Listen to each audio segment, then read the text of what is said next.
بسم اللہ الرحمن الرحیم۔ ماں تو پھر ماں ہی ہوتی ہے، ایک زبردست اور لازوال ویڈیو اس سے پہلے آپ نے نہیں سنی ہوگی۔ اینڈ تک لازمی دیکھ کر دوستوں کے ساتھ شیئر کریں اور چینل کو بھی سبسکرائب کر کے بیل نوٹیفیکیشن دبا لیں، شکریہ۔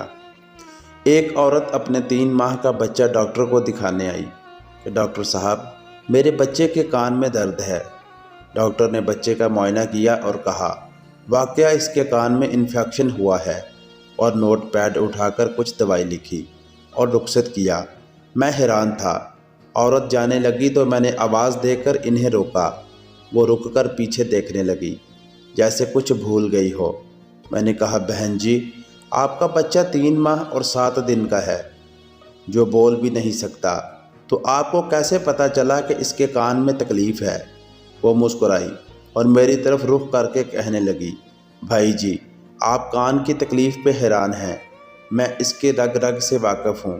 یہ کب روتا ہے، کب جاگتا ہے، کب سوتا ہے، مجھے اس کے سارے دن کا شیڈول پتہ ہے، کیونکہ میں ماں ہوں اس کی۔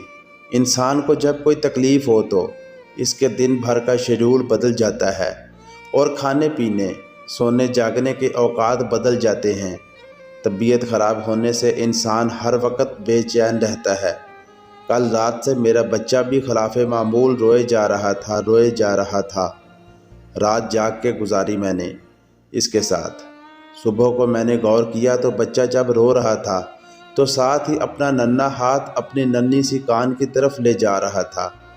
میں بچے کو اس کے باپ کے پاس لے گئی کہ اس کے کان میں درد ہے۔ وہ مجھے سوالیہ نظروں سے دیکھنے لگے کہ مجھے کیسے پتہ چلا۔ اس نے بچے کے کان پہ ہاتھ رکھا تو بچہ اور زور سے رونے لگا، اور میں بھی بچے کی تکلیف دیکھ کے رونے لگی۔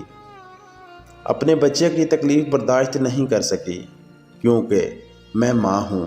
عورت چلی گئی اور میں نم آنکھوں سے دیر تک کھڑا سوچتا رہا کہ ماں 3 ماہ کے بچے کا دکھ درد سمجھ سکتی ہے، اور میں روزانہ ماں سے کتنی دفعہ جھوٹ بولتا ہوں، اور وہ یقیناً میرے سارے جھوٹ جانتی ہے کیونکہ وہ ماں ہے۔ تب سے میں نے کبھی ماں سے جھوٹ نہیں بولا۔ اللہ سب ماؤں کو زندہ سلامت رکھے، اور جن کی ماں دنیا سے پردہ کر گئی ہیں، اللہ تعالیٰ انہیں جنت الفردوس میں داخل کرے۔ آمین ثم آمین یا رب العالمین۔ تو دوستوں کیسی لگی ویڈیو؟ دوستوں کے ساتھ زیادہ سے زیادہ شیئر کریں اور مجھے سپورٹ کریں۔ آپ سب بھائیوں کی بے حد سپورٹ کی ضرورت ہے۔